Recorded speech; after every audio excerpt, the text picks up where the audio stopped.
5 ওয়াক্ত নামাজের পরে একটা ছোট্ট আমল আছে, নবীজি বলেন একবারে ছোট্ট আমল।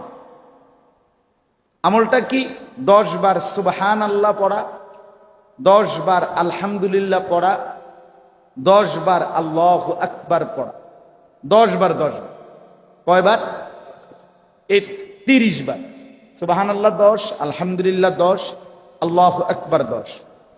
নবীজি বলছেন এই 10 বার 10 বার 10 বার 30 বার 1 মিনিট সময় লাগে। এই 30 বার পড়তে আমরা বারবার পড়ে দেখছি, 1 মিনিট।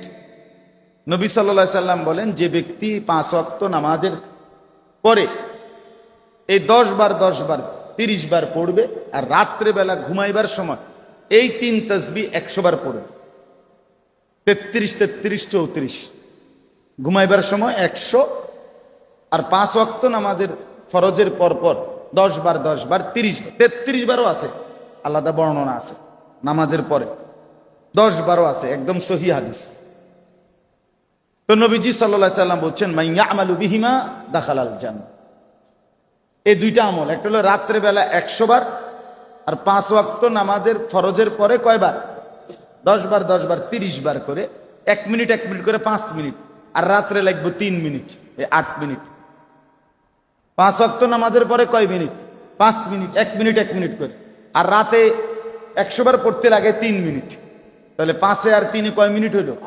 নবীজি সাল্লাল্লাহু আলাইহি সাল্লাম বলেন নিয়মিত যে এই আমল করবে দাখালাল জান্নাহ, সে জান্নাতে ঢুকবে।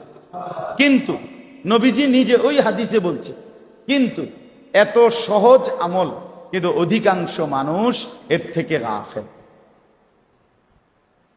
এর থেকে কি গাফেল? এক, ঘুমাইবার সময় রাসূলুল্লাহ সাল্লাল্লাহু আলাইহি সাল্লাম বলেন শয়তান তাকে 33 33 34 বার পড়বার আগেই ঘুম পাড়ায় দেয়। আর 2 নাম্বার, 5 ওয়াক্ত নামাজের পর এই 10 বার 10 বার 10 বার 1 মিনিটের ভিতরেই শয়তান তাকে অসংখ্য কাজের কথা মনে করাইয়া জায়গার থেকে উঠায়। মানে 1 মিনিটও হেতের সময় দিতে চায় না, অথচ 1 মিনিটে দুনিয়ার তেমন বড় কোনো কাজ সে করেও না। 1 কাপ চা খাইতে এর চাইতে বেশি সময় লাগে, 1 খিলি পান খাইতে এর চাইতে বেশি সময় লাগে, একজন পরিচিত মানুষের সাথে কুশল বিনিময় করতে তার চাইতে একটু বেশি সময় লাগে, কিন্তু অথচ 1 মিনিটে জান্নাত। কিন্তু এটা করার মতো লোকের বড় অভাব, নিজেকে ভুলে যায়।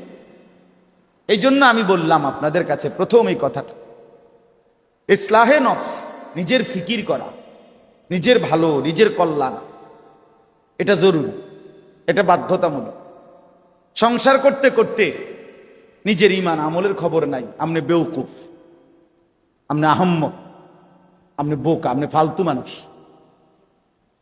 বউ বাচ্চার সংসার করতে করতে 3 ফুট বিদেশ ফাটাইতে হালাল হারামের আর কোনো বাজ বিচার নাই।